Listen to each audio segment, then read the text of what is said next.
You know, I've actually tried to avoid as much as I can for Ghost in the Shell. In a sense, I've been partly excited, partly annoyed of, I guess you could say, somewhat of the controversy that we've been actually getting through, you know, racial divides and everything. But what's up, guys? This is Rico from Kelphelp. Thank you so much for checking me out today, and we are going to look at the new Ghost in the Shell trailer. Now, the reason I don't really do these analyses that much, but I love this franchise so much, and I have a lot of concerns. Now that I saw this trailer, I am very, very nervous. Before, I was completely fine. I was actually okay with the casting. Some of the people I wasn't really entirely sure, but I was fine with it. So let's just look at the new Ghost in the Shell trailer. We'll go step by step what I think is going on, the analysis, and let's go through it. So I'm gonna pull up this tab right here. If you guys can see, I have the trailer all nice and ready for you, so we can actually start Ghost in the Shelling. Okay, so let's pop this cherry. Okay, so before I begin, I just want to let you guys know this world looks beautiful. Already, this opening shot, I'm absolutely in love with it. I cannot get enough of it. Just look at it. You can see the streets that are down there. You can see the different advertisement signs. The interesting thing that I've noticed is probably over here, if you guys can tell, there's a 3D advertisement of a person, and we don't really see too much of that. So they not only took the original inspiration from the 95 movie, they added their own kick. So I really appreciate that like crazy. So let's keep on going. So we basically see a couple guys here. There's Bato right here. You can tell by his really, really shitty haircut. We have a couple Section 9 characters. We don't really know who these are. And in the back, of course, we can see a couple of people right here, or robots. And it's a little odd to actually see robots. We don't really see them too much outside of the geishas or the mannequins that we've seen in Standalone Complex, as well as Innocence, seeing all the mannequins that were going on. So it's interesting that they're bringing robots in, but let's keep on going. Let's keep on going. Okay, so I actually like this shot because I feel like it adds a bit more to the lore. We have a bunch of people that are actually connected. Cable-wise, looks like they have VR goggles, I guess you could say. No, but they're basically connected through each other. Looks like they're connected through singularity, so their cyber minds are pretty much connected throughout each other. I guess becoming one consciousness, as you can say. So let's see what else we got. Okay, and we saw one character actually run by from this door all the way out, and if you guys don't know who that is actually Ishikawa. Believe it or not, it's actually Ishikawa.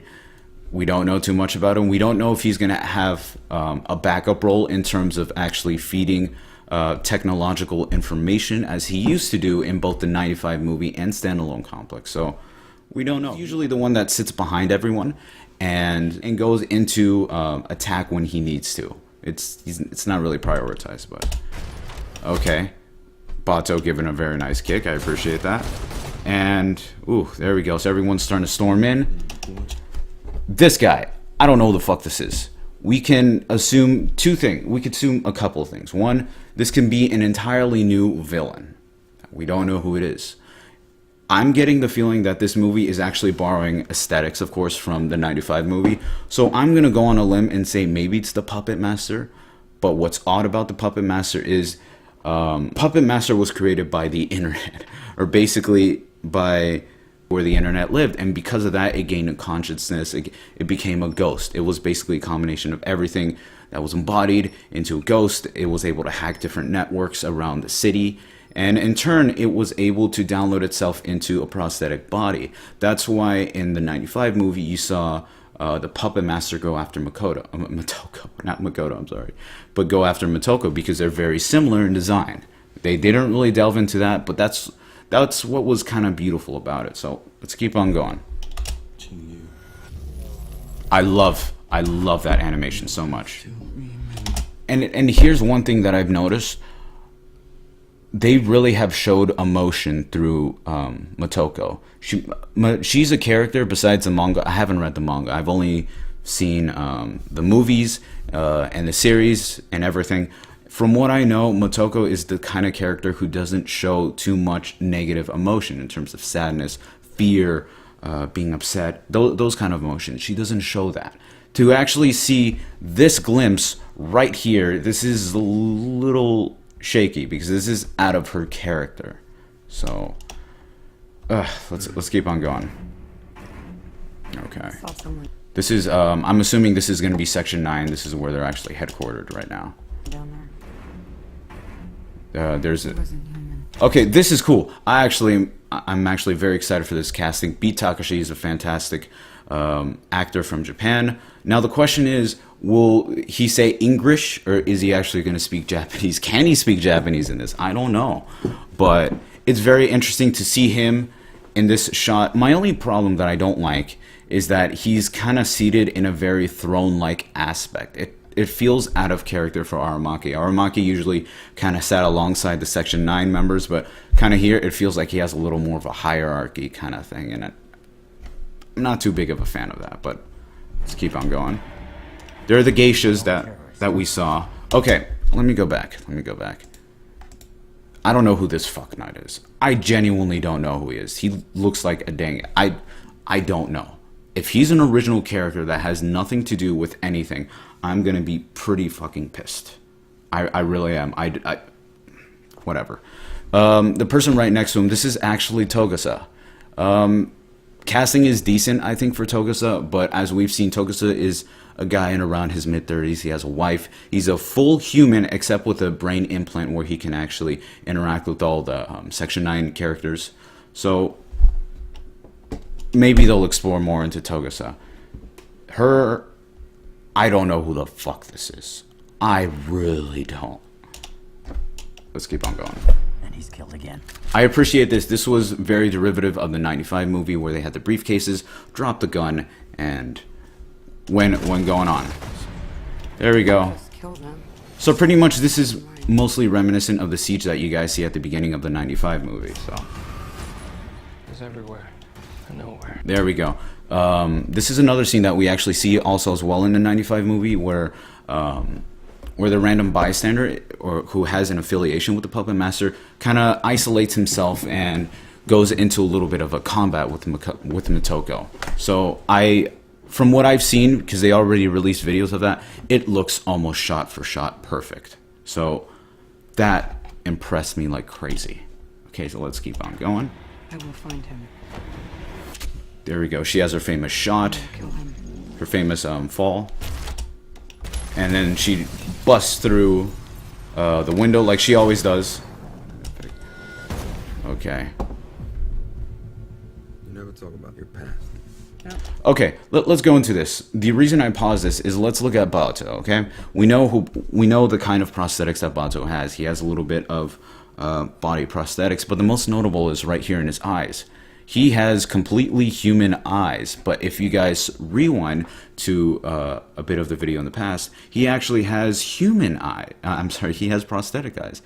I found that a little odd. So maybe there's something that causes him to change into that. I don't know. So let's keep on going. There's fragments.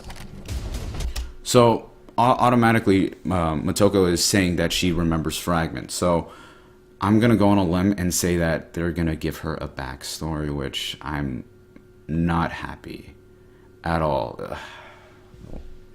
Motoko is the kind of character that she doesn't really have too much of a backstory, and when it was covered in standalone and second gig with Kuze and given her background, it was a rather interesting and touching one at best, but I don't know how I feel about this. There was an attack. You were dying. There we go. This is the famous reincarnation scene where her body is turning into a prosthetic. They're going to download her ghost in there. There we go. We saved you. And now you save us. It looks... Okay, I don't know who this is. I'm assuming it's another original character, specifically made for the movie, so... Everything they told you was a lie. There's a hooded figure again. We don't know who this is. I don't know. I can't really say if it's the puppet master or not. I had a family. Remember that. So automatically, I'm starting to get the feeling that Motoko is struggling for some reason. Maybe she implants or rejecting the prosthetics. I don't know. But for some reason, she's struggling. I'm not used to seeing Motoko like this. She's a strong female character who pretty much embodied everything that we know of a very strong, abled character. And I don't know. I feel like they're whittling her down a bit. There we go. This is another scene that has come up a couple times. It looks like she's kind of wondering who she is as a person, as an individual, as an actual ghost who lives in a shell. But that's one of the things that I'm not too fond of. These kind of how should I say it? I'm not really too fond of these kind of moments, just because it just gives her more backstory. And Motoko's the kind of character who, she needs a fantastic backstory or it won't work with her. That's how it's always been. What a beauty you are. This is cool. I actually like this. We haven't really had too many bar scenes in Ghost in the Shell, so to actually get a nice bar scene, I appreciate this original scene. So this looks really great so far. There we go. CQ. She suddenly does CQC. She gets shocked to the ground. Which hooded figure comes back. They did not save your life. This is really, really cool. I appreciate this greatly, but it kind of makes me wonder at the same time, how are you able to take off skin and put it back like a plate? It wasn't really directly done in the series. It was mostly, it kind of popped off of a little visor or stuff like that. But to see something as little odd as this, I don't know how to feel, but I do like how creative it is, so I do appreciate that. They stole it. Okay. They said they stole your life, so they're automatically setting up this huge backstory for Motoko, and I'm not liking this. So if what I'm assuming is that this movie is actually going to be reminiscent of the 95 movie, and not only is she finding who the puppet master is, but finding out who herself is, it's going to be a little too clustered. And I don't like that for the Ghost in the Shell series. That's not what it's about. It's each movie, each series has always been something specific. Like for Standalone Complex, it's had an overarching story. 95 was solely based on the puppet master and dealing with cyberizations, prosthetics, and the world around them. This is more of dealing with the self as well as finding out a terrorist. So it's a little too much what they're trying to do, I think. How many were there before me? Okay, so now we're starting to get the vibes that she's questioning herself. There's Beat Takashi. I love the guy. He's fucking great. She was supposed to have it. Okay, already we're starting to get the little river scene that we've seen. It looks utterly fantastic. Let's continue. I order you to turn. There we go. We see the other guy again. I don't know who the fuck he is. I really don't. Maybe there's the spider tank scene, which is arguably one of it is a climax of the movie where Motoko kind of finds out who she is, what part is she going to take with the puppet master, and it's just a beautiful, memorable scene. This one has to really hit it in the cake. It can't be cheesy, it can't be Hollywood, it has to be really well done, and I'm hoping it is. Okay, right here. Now we get a full view of the hooded figure. Now this is, I was thinking maybe this was the puppet master, but at the same time maybe it's not. Maybe it's a new character. How I think of that is because it was a male voice in the 95 movie embodying a female voice. I don't know. I'm just starting to get vibes that this is maybe not the puppet master. Let's see. They created me. There we go. That's the kicker in the balls. They created me. Automatically, we're gonna know what's gonna go on with this. She's gonna be questioning herself, who she is as a person. Why is her ghost inside of this prosthetic? So There we go. That's the kicker. This movie's already going to deal with a lot. They cannot control me.